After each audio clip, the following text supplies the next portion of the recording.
Mm-hmm. I gotta go live on Facebook.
You into action.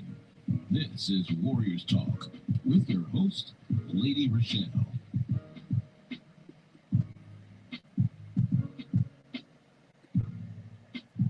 Hello, hello. Welcome to Warriors Talk with author and founder Lady ReShell, where we move away from awareness towards action.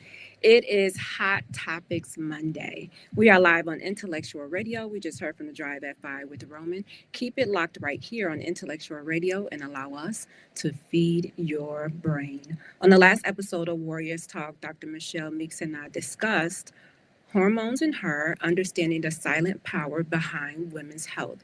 You can head over to YouTube and type in Intellectual Radio and stay connected for any episodes you may have missed. The quote of the day is, "Life is what happens to us when we're busy making other plans." I have one announcement on today. I will be in Washington May 3rd through the 5th with the National Breast Cancer Coalition. We will be at the Hyatt Hotel in Washington, D.C. We're going to be doing programming for that weekend. And then on May 6th, we will be on Capitol Hill meeting with our congressmen and women about some important breast cancer priorities. So if you have any issues that you want us to discuss with them, you can always inbox me or email me at warriorstalk1@gmail.com. We will be on the Hill. If you are tuned in on any form of social media, like the show, share the show, and invite someone else in on the show that you feel may benefit from this valuable information. I'm grateful for our sponsor on today. We have Pastor Michael Richardson with the Emmanuel Church of God in Christ, who has a special message for us. Greetings, I am Pastor Michael Richardson. And I am First Lady Anastasia Richardson from the Emmanuel Church of God in Christ. We're located at 3058 West Van Buren in Chicago, Illinois. We are building upon a solid foundation. And we're inviting you to join us every Sunday morning on Facebook Live at Emmanuel Kojic at 10:15 Central Standard Time. And you can also view our videos on our YouTube channel at Emmanuel Kojic-MR. Once again, this is Pastor Michael Richardson and First Lady Anastasia Richardson. And we're from the Emmanuel Church of God in Christ. We are building upon a solid foundation. Hot Topic Monday, and tonight we're going to dive into everything from celebrity cancer announcements to social media wellness trends and medical breakthroughs you need to know. And first up is Tina Knowles announcing that she was diagnosed with breast cancer last year in 2024, actually. And she just has a new book, a memoir that came out. And in that book, she talked about her breast cancer diagnosis. She revealed that she was diagnosed with stage 1A in breast cancer in August of 2024. Two tumors was found in her left breast, and she underwent a lumpectomy as well as a breast reduction. And she is right now cancer free, and she is making sure that she tell all women to make sure that they stay on top of their mammograms. She said that when the pandemic happened back in 2020, she ended up missing, I think she missed 2 mammograms. And then when she went to the doctor, she was still diagnosed in the early stage, which is great that you're diagnosed early. We want to be able to not be diagnosed at all. But when you're diagnosed early, a lot of times you have the option of having treatment that will not be destructive to your health. So as you see, she was able to get a lumpectomy where they go in and take some of the tissue out that has cancer in it, and they seal you back up, and then you're good to go. Some people may need radiation after that. Some people may not. Some people may need chemo. Some people may not. Normally, when you get the lumpectomy, that means that it's being caught in an early stage. So she is emphasizing the importance of early detection, routine screenings, and she's sharing her experience so that women can prioritize their health. Well, we all know her husband, her ex-husband, that is, Beyonce's father, he was actually diagnosed with breast cancer as well, because we do know that men get breast cancer. And so he announced in 2019 that he was diagnosed with breast cancer. At the age of 67, he underwent what they call a BRCA gene test, and he was positive for the BRCA2 gene, which increases the risk of breast cancer, prostate cancer, and pancreatic cancer, as well as some melanomas. And since then, he has been advocating for male breast cancer and the importance of gene testing, especially for those who have a history of cancer. And since Beyonce and Solange have both parents that have had breast cancer, it puts them at an increased risk for breast cancer for over 50% when it's an inherited gene. So women with the harmful BRCA1 and BRCA2 mutations, they have over a 60 to 80% lifetime risk of developing breast cancer.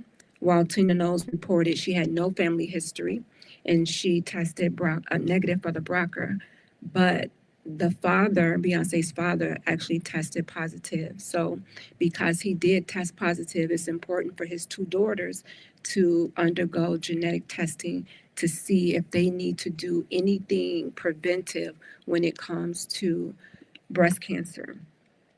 I always use the example of Angelina Jolie, who had the BRCA1 gene, and she ended up the BRCA2 gene, and she ended up having a double mastectomy with reconstructive surgery, and then later she had a hysterectomy because her mom had breast cancer and she passed away from breast cancer.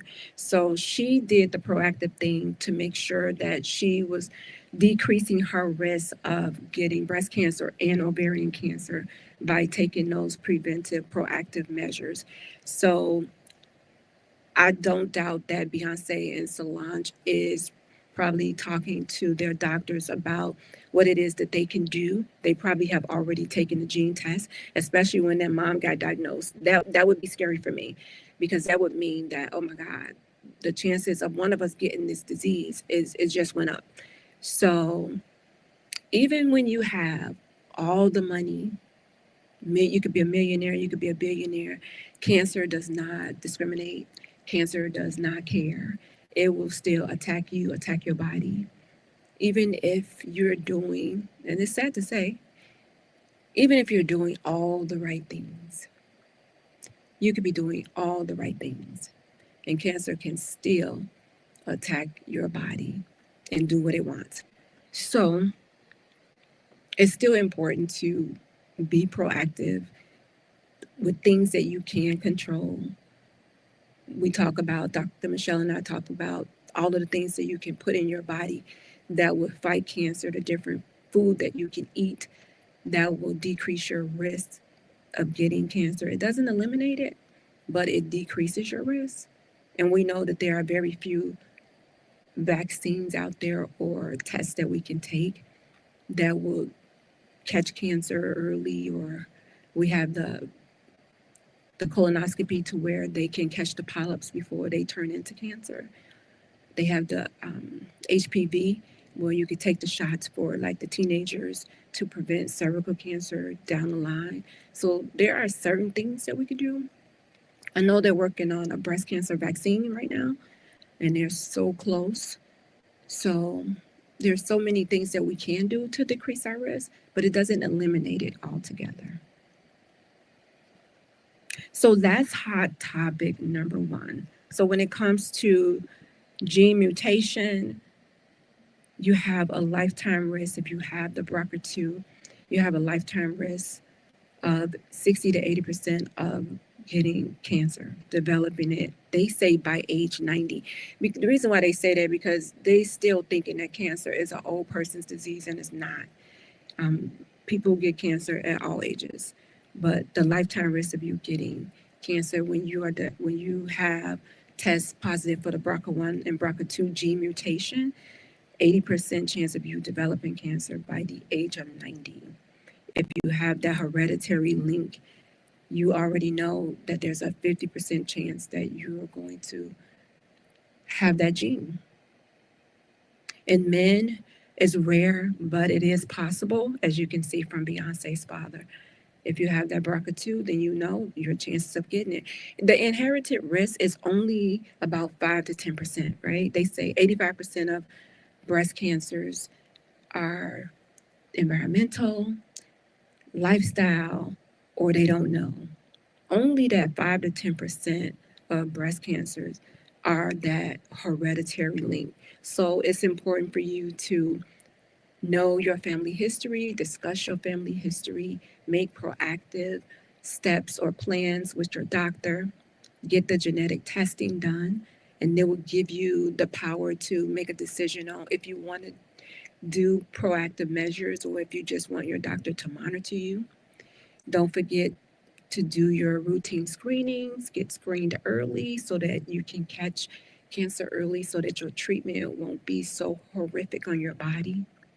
And then we need to break away from the stigma of male breast cancer being, rare. It's more and more men are getting breast cancer, so we need to break the stigma and raise the awareness when it comes to male breast cancer. Hot topic number 2. Hey, Lisa, thank you for joining. Hot topic number 2 is Tia Mowry. And we all know Tia Mowry from Sister, and she also played on The Game, right? And I used to love The Game, such an amazing show. And she's been married to her, I want to say, her teenage sweetheart, because they were very young when they got married. And they were married for 14 years. And they recently got a divorce. And she has recently opened up about her post-divorce stress and how it has impacted her body, the inflammation, the weight gain, the fatigue. She says it's real. And she want to talk about how heartbreak takes a toll over your body, especially for African-American women. And she wanted to be honest about how the stress has impacted her and just taken a toll on her. And I can identify with stress really taking a toll on your body when you're stressed, because I feel like most of the cancer survivors that I spoke to had some sort of major stress related episode in their life before they were diagnosed. Now, not all, but the majority that I have spoken to. And I can identify with that because the year or two before I was diagnosed, I had my last baby and I went into a deep depression, and that compromised my immune system. Therefore, now we all have cancer genes and cells in our body anyway, but it's what wakes those cancer cells up. So my immune system was compromised, and there you are. Then I was diagnosed. So and I contributed to stress. I know that the stress caused it.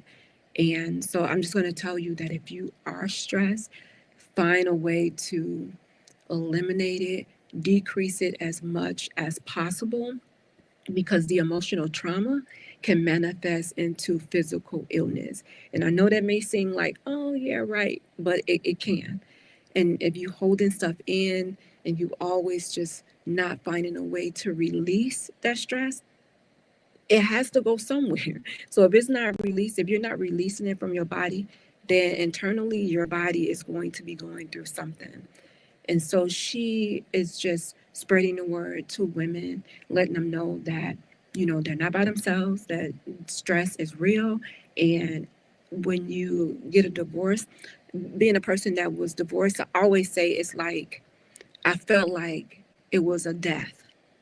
Like I was grieving an actual death, right? Even though that person was still alive, I could see the person, I could talk to the person, but just the fact that we we were separated, wasn't going to be together anymore, lifestyle change, major lifestyle change, any major lifestyle change, marriage, baby, you're moving, divorce, somebody die, those are major lifestyle changes in your life, and they all causes stress. A diagnosis, they all causes stress on your body. And it depends on how you deal with that stress. Whether you go and see somebody professional to where you can get help, you can release it so that you don't have to carry that heavy weight on you. You can exercise when you feel stress, it'll help release it. You can journal, it can help release the stress. You can talk to a friend. There's so many things that you could do. You could start a podcast and be like, hey, you guys, is anybody out there stressed? Because I am. Let's talk about it. There's so many things that you can do versus you being stressed and holding on to that stress and allowing that emotional trauma to manifest into physical illness. So she's saying take a lesson from her that you need to release that stress. And she's really pushing it towards Black women because a lot of times we do deal with a lot of stress. So, according to statistics, it says the last 20 years of research has consistently found strong associations between divorce and adverse health outcomes among adults. So, generally, divorcees report poor physical and mental health and symptoms of stress, anxiety, and depression, social isolation than the rest of the general population that have not gotten a divorce. There's so many things that come with that. So you have to find a way to release it so that you can stay healthy for you, your family. Release the stress. All right, hot topic number 3. Hot topic number 3 can kind of go in with hot topic number 2. And this is Keke Palmer, and she has released her mental health brand. And so many different celebrities are talking about mental health, jumping on the mental health bandwagon. And I feel like it's because it's like it's a hot topic right now. Like I don't know if it's the cool thing to have mental health issues or mental illness, but a lot of people, or maybe now it's just we're making it to where it's a safe space for people to talk about it, which it should be. You should be able to talk about it, and maybe it'll eliminate suicides or people doing drugs or risky behaviors or different things that you do when you don't release those mental things that are going on in your mind. And so a lot of celebrities have, whether it's authentic or whether they're just doing it for their brand. And I feel like with Keke, I feel like she's pretty much authentic in what she does. I don't see her like jumping on the bandwagon, but they had it out here like she was jumping on the bandwagon because it's the popular thing to do right now when it comes to mental health. And right now, she's opening up about her mental health illness and a new social media campaign. So in the Essence magazine, she talked about sharing her experience on anxiety, depression, and just revealing that we all have trials and errors at different times in our lives, and everything that we go through is not the end of the world. And she said she didn't realize that really until she got older, and she started telling herself that when she started going through stuff, like it's not the end of the world. Like, control what you can control, and what you can't, then just let it go. Just give it to God, let it go. So she joins a slew of celebrities. They teamed up with this organization called Child Mind Institute. And this is a social media campaign. So they're using the hashtag my younger self, and they're sharing their mental health experiences in hopes to get other people to open up about theirs. And this is going to take place in May, and May is Mental Health Awareness Month. And so my question is just do you feel like celebrities are really just hopping on the bandwagon, attaching their name to mental health issues or campaigns just to stay relevant, because it is like a hot topic right now? Because if you type it in on social media, like it's so many different people or issues that come up with it. Or do you feel like they're authentic? And then again, I say, who are we to judge? Like, we don't know personally what people go through in their lives. And when you judge them, it takes away that safe space for people to open up. And then we wonder why people don't open up. And then we're surprised when people commit suicide and we're like, what happened? Or, they're doing drugs, or when they just go into isolation and don't even want to talk to anybody, and they never share with you, and you wonder why, because a lot of times we don't create a safe space for them to do that. Hot topic number 4. This is a rising trend: women freezing their eggs after a cancer diagnosis, or freezing it before the cancer diagnosis so that they can get pregnant. And I feel like a lot of women that I have talked to, and I've mentioned this before, that a lot of women say that their doctor didn't even have the conversation with them about freezing eggs or about their fertility. They was just so quick to just rush them into treatment. And then before they knew it, they're like, okay, well, wait, what if I wanted to have a baby? They're like, oh, well, you're already taking chemo. And the type of chemo you're taking, you can't have any babies. I feel like when you're telling a young person that is in the childbearing ages, that should be a conversation. When you say you have cancer and you're going to have to do treatment, the next question should be, do you want to have kids? And if you do, then you need to take steps to freeze your eggs. That should be the very next thing that comes out of their mouth, versus saying, oh, well, you need 16 rounds of chemo, you're going to need radiation, we're going to need surgery, and dollar signs, dollar signs, dollar signs, dollar signs. And you don't even get a chance to even think about it.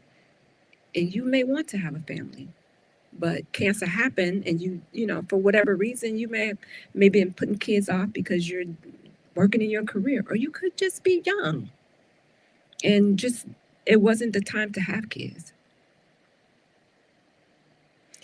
Some women do have babies after their cancer diagnosis. So it just depends on the type of chemo that you take. It depends on or if you don't even if you don't do chemo, but you do some type of other cancer treatment, some women still get pregnant. But those women probably took proactive measures in order to do that. So there are certain types of cancer that could cause you to be infertile, unable to carry a baby, or unable to carry that baby to full term. And for some women, fertility returns after they're finished, but some women, they lose it and they never regain it again. So it's important to talk to your doctor before making any plans to do treatment if you are of childbearing age and you want to have a child. I would say talk to your doctor about it first and see, okay, what are my options? Before we do any type of treatment, what are my options? Talk to them about what your pregnancy plan looks like. Should I get pregnant before I go into treatment and have this baby? Like, what is that going to do? So they're also recommending that when you have treatment, the amount of time that you wait to have a baby, it could be as much as 2 years after treatment, because they're saying like at the 6-month mark, it may reduce birth defects from the eggs that could have been damaged from chemo or other treatment. And so they're saying that if you have had chemo treatment or some type of cancer treatment, they're wanting you to wait at least 2 years, because of the risk of cancer returning within that 2 years is usually really high after treatment. And it can be very emotional as well as the financial impact of fertility after treatment. If you're going to freeze your eggs, it's going to be anywhere from $8,000 to $15,000 to do that. You may not have that, and some insurance companies may not even cover it. You may have to come out of pocket with it. I would say, and this should be the standard, if you're going through cancer treatment, that should be added onto the insurance and say, we will cover freezing the eggs. Yeah, it should be part of it. Just like it should be part of being assigned a therapist or a counselor. It should be part of the treatment. But for some reason, it's not. It should be right up there. It should be the standard, especially for younger patients, I would say. If you're young and you haven't had any kids, it should be, even if you want more kids, it should be into the plan. So if you know somebody who was diagnosed with cancer and they're young, I would encourage you to talk to them and before they start any type of treatment, to talk to their doctor about if they want to have a family or not. Because once you start that chemo, you may not be able to stop because they're not going to want you to stop and then start getting pregnant. They're not going to want that. And it costs. It costs to freeze your eggs. It costs. And some people may not even have insurance to be able to do that. And it can be complicated to freeze your eggs. It's not like an easy task. Like men can collect their sperm really quickly. They can go to the sperm bank, and they can do it on their own and give it to them in a cup. Women, you can't do that. You can't go and grab your eggs out of there and be like, here you go. So it takes a little work to do that. It's a complicated situation. So they feel like if a woman is trying to freeze her eggs, that it does require some parts of the cancer treatment to be delayed for maybe even weeks or months. And they're saying, no, we don't want to do that because by that time the cancer could have been unspread. So they want to hurry up and get you into treatment. Hot topic number 5. I think I just did that one. Fertilized after cancer. I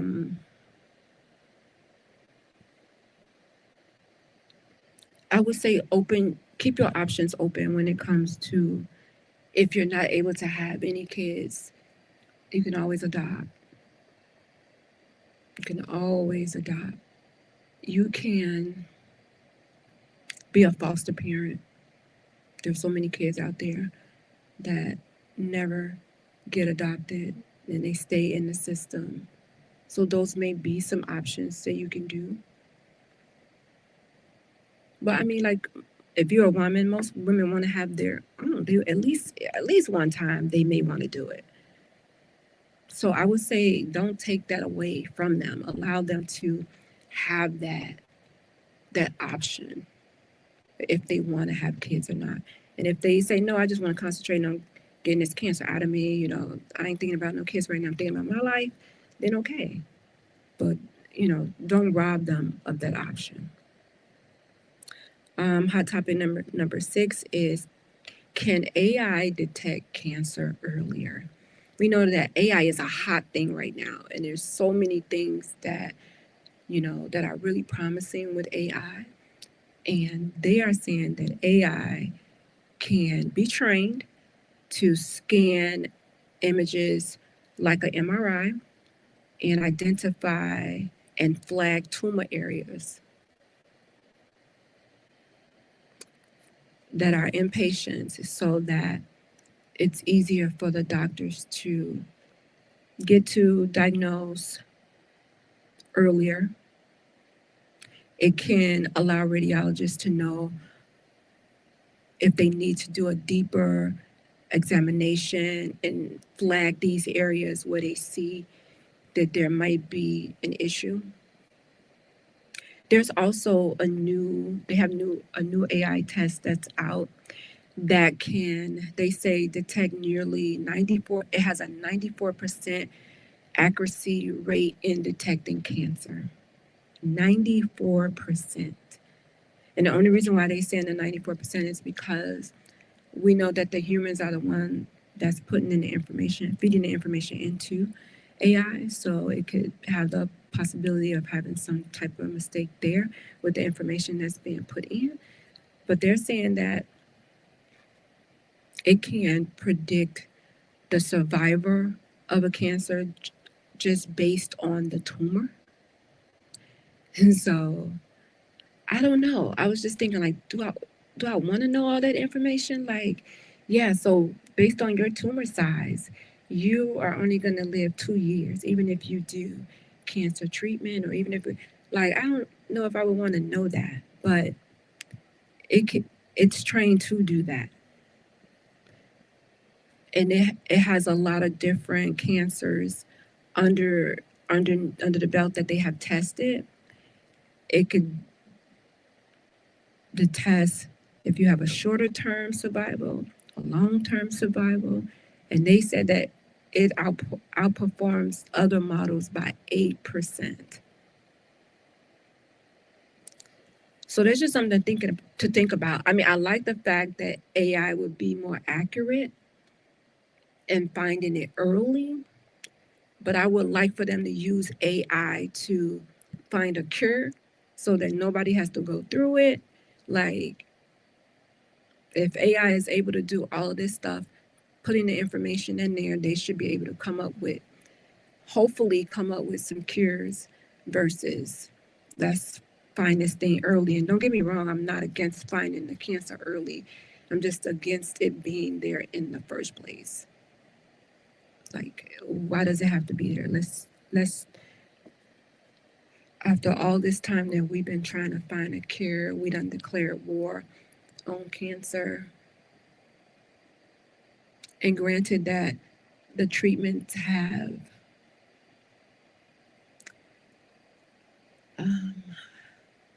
more options with treatments. I'm not going to say they're less invasive, but you have a couple of more options other than the chemo, the surgery, and radiation. You have immunotherapy. You have clinical trials. And again, I told you that they were working on a cancer vaccine as well.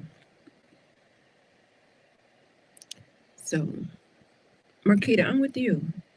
Prevention is the solution. Prevention is the solution from it being there in the first place. Like, can AI figure that out?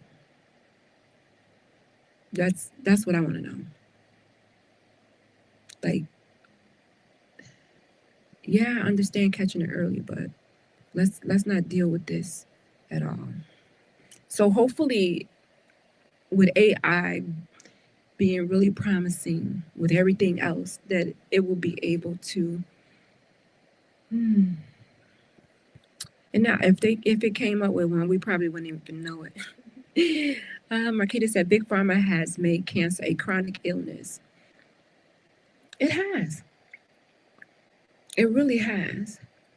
Because they know that you got to keep going to the doctor, you're going to be on all this medicine, you're going to have these surgeries, and then they giving you, if you're metastatic, you on medicine for the rest of your life. You may have breaks here and there, but yeah, I totally agree. It is a chronic illness, and they're making their money off of people's lives, and don't even care. All right, we are on hot topic number 7, which is my last hot topic. So number 7 is this new FDA approved new blood test to detect over 50 different cancers, and it's called Gallery. And they said that this test can be taken annually with a simple blood test, and it screens for your fingerprint of the deadliest cancers, that is, before they become symptomatic. including those that are, recommended for you to get screened. So this seems promising. It's not to replace your mammogram, your colonoscopy, so you still get those annual screenings. But if we could just take a blood test versus going through the colonoscopy, you got to drink all this stuff, you running back and forth to the bathroom. Now I got to get up and go to the doctor in the morning and sit there and wait for them to gas me up and put me to, like, come on, that is so traumatizing. I don't know who thought of that, but it's traumatizing. It's traumatizing. And a lot of people avoid it for that very reason. But if you're able to take a blood draw and get it done that way, like it's less invasive, I guess it's less stressful maybe for some people. Even with the mammogram. Some women, like, they don't want their breasts to be squeezed under this machine. And some of them have had the mammogram and had that happen, and it traumatized them. And now they done told their friends, and now their friends traumatized. So they're saying that it's not to replace those tests. You still should get those tests. But this test, the Gallery, it's been approved, and it does detect over 50 cancers with just one blood draw. Now, the concerns are this test is $950 or more, and is not covered by all insurance. So if you want to get it, guess what? You about to come out of your pocket and pay for this test. So how many people you think gonna get this test? If they gotta come out their pocket with $1,000. You may have some that want to do it, but if you have somebody that's working a minimum wage job, barely making it, 9 times out of 10, they're not going to save that money to get that test done. Why not just have it covered like you do for, it should be linked up there with the other preventable screenings. It should be linked up there with the rest of them. Marquita said, good health care is for the wealthy because of expense. It's true. It's so true. It's if you poor, oh my God, and you sick, no, I feel sorry for you. Like, even the places where you go get treated, a lot of times they don't have the most up-to-date, efficient equipment to even read your mammograms. They don't. So, and that's scary. That's scary in itself.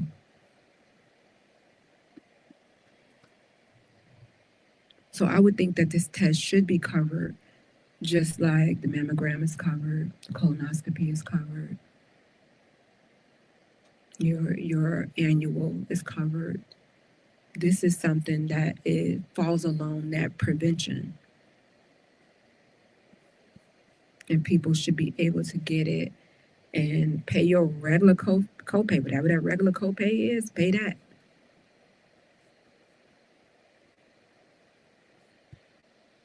But it's going to turn away a lot of people because they're not able to afford it.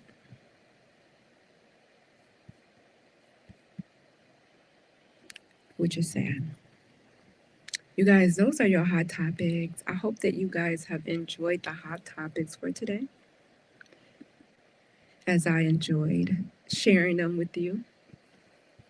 I want to highlight my sponsor, who is Gloria Dodson with Mary Kay, and she is catering to all of your beauty needs from head to toe. Let her know that you heard about it on Warriors Talk by visiting her website at marykay.com/GDTSON, and let her know that Warriors Talk sent you. Warriors Talk is always looking for individuals to share their journey. Doesn't necessarily have to be a cancer journey. If you want to share something you have overcame and you want to let people know how and encourage someone else, you could be a guest on Warriors Talk. Just inbox me at either on Facebook, or you can email me at warriorstalk1@gmail.com. And I will leave you with these words of wisdom. The mind and the body are not separate. What affects one affects the other. Join me next Monday right here on Intellectual Radio. As always, thank you for tuning in to Warriors Talk with author and founder Lady ReShell, where we are changing lives, one warrior at a time. Thank you for listening to this week's edition of Warriors Talk with Lady ReShell. To find out more about Warriors Talk, follow at Warriors Talk, the number 1, on all social media outlets, and Warriors Talk with Lady ReShell on YouTube. Please join us next week and every Monday evening at 6 p.m. Central Standard Time on intellectualradio.com for Warriors Talk with Lady ReShell, where we encourage, educate, and empower you into action.